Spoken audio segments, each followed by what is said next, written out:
بسم اللہ الرحمن الرحیم۔ السلام علیکم ناظرین، آج ہم بات کریں گے حضرت اسماعیل علیہ السلام کی قربانی کی، لیکن اس سے پہلے ہمیں حضرت ابراہیم علیہ السلام کے زمانے کی طرف جانا ہوگا۔ حضرت ابراہیم علیہ السلام اللہ تعالیٰ کے عظیم نبی تھے، جنہیں خلیل اللہ یعنی اللہ تعالیٰ کا دوست بھی کہا جاتا ہے۔ اللہ تعالیٰ کی وحدانیت کا پرچار کرنے پر نمرود نے حضرت ابراہیم علیہ السلام کو آگ میں ڈالنے کا حکم دیا، لیکن اللہ تعالیٰ نے آگ کو ٹھنڈا کر دیا اور حضرت ابراہیم علیہ السلام کو بچا لیا۔ اس کے بعد حضرت ابراہیم علیہ السلام نے اپنی اس قوم کو چھوڑ کر ہجرت کی اور مختلف سرزمینوں کا سفر کیا۔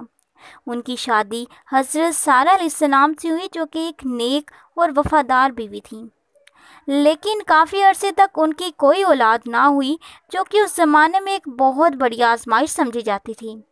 حضرت سارہ نے اپنی لونڈی حضرت ہاجرہ علیہ السلام کو حضرت ابراہیم علیہ السلام کے لیے تجویز کیا۔ حضرت ہاجرہ رضی اللہ تعالی عنہا ایک نیک اور پاک باز خاتون تھیں، جو کہ مصر سے تعلق رکھتی تھیں۔ بعض روایات کے مطابق مصر کے بادشاہ کی طرف سے وہ حضرت سارہ علیہ السلام کے ساتھ بطور تحفہ بھیجی گئی تھیں۔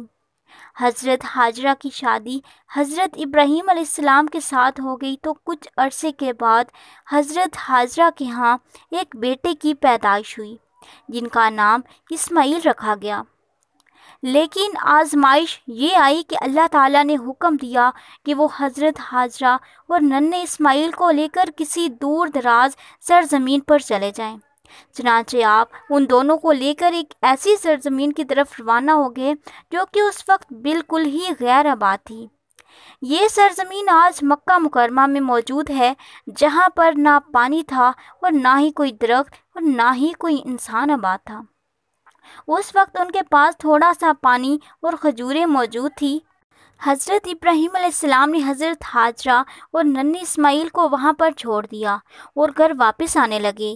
جب حضرت ہاجرہ نے دیکھا کہ آپ واپس جا رہے ہیں تو وہ بہت پریشان ہوئی اور ان سے پوچھا کہ آپ ہمیں اس ویران جگہ پر چھوڑ کر کہاں جا رہے ہیں؟ تو حضرت ابراہیم علیہ السلام نے جواب دیا کہ یہ اللہ تعالیٰ کا حکم ہے اور وہی ہمارا خیال بھی رکھے گا۔ تو حضرت ہاجرہ نے پھر ان سے پوچھا کہ کیا یہ حکم آپ کو اللہ تعالیٰ نے دیا ہے؟ تو حضرت ابراہیم علیہ السلام نے ہاں میں جواب دیا۔ پھر حضرت ہاجرہ نے فرمایا تو پھر ہمیں اللہ تعالیٰ ضائع نہیں کرے گا۔ ناظرین، حضرت ہاجرہ اور حضرت اسماعیل علیہ السلام کچھ دنوں تک تو اس جگہ پر رہے، لیکن پھر جب پانی ختم ہو گیا تو حضرت اسماعیل علیہ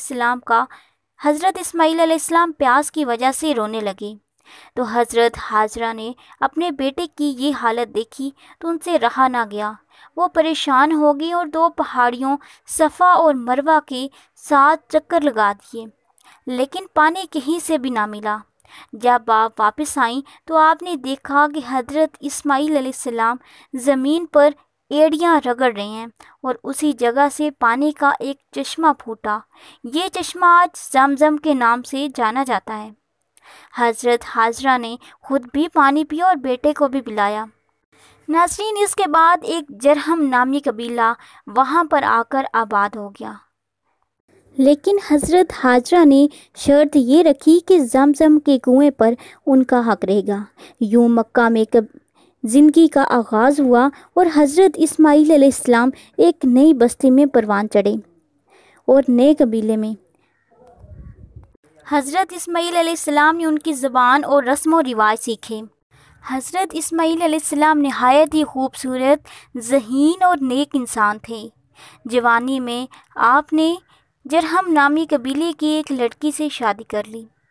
ناظرین، یہ تمام تر واقعات ایک طرف، لیکن حضرت اسماعیل علیہ السلام کی زندگی کا سب سے اہم واقعہ قربانی کی داستان ہے، جو کہ اللہ تعالیٰ کی اطاعت اور فرما برداری کی ایک عظیم مثال ہے۔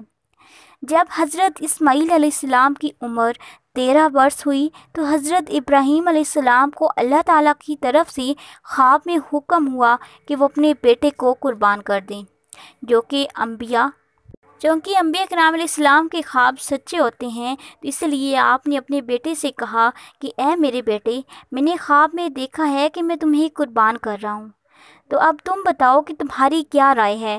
تو حضرت اسماعیل علیہ السلام نے جواب دیا کہ اے میرے ابا جان، جو آپ کو حکم دیا گیا ہے آپ اسے پورا کریں، انشاءاللہ آپ مجھے صبر کرنے والوں میں سے پائیں گے۔ حضرت ابراہیم علیہ السلام نے اپنے بیٹے کو زمین پر لٹایا اور ان کی پیشانی کو نیچے کیا تاکہ قربانی کی جا سکے، لیکن جیسے ہی انہوں نے چھری چلائی تو اللہ تعالیٰ نے اپنی قدرت سے حضرت اسماعیل علیہ السلام کو محفوظ رکھا اور جنت سے ایک مینڈا بھیجا جو کہ حضرت اسماعیل علیہ السلام کی جگہ پر قربان ہوا۔ تو اللہ تعالیٰ نے حضرت ابراہیم علیہ السلام کو فرمایا کہ اے ابراہیم، تم نے اپنا خواب سچ کر دکھایا اور ہم نیکوکاروں کو اسی طرح کی جزا دیتے ہیں۔ ناظرین، ہزاروں سال گزر جانے کے بعد آج بھی حضرت ابراہیم علیہ السلام اور حضرت اسماعیل علیہ السلام کی قربانی کی یاد میں دنیا بھر کے مسلمان عید الاضحیٰ کے 10 ذو الحجہ کو مناتے ہیں اور مختلف جانوروں کی قربانی کرتے ہیں۔ تو ناظرین، یہ تھی میری آج کی ویڈیو پسند آئے تو ویڈیو کو لائک اور شیئر لازمی کریں، چینل کو سبسکرائب کرنا مت بھولیں۔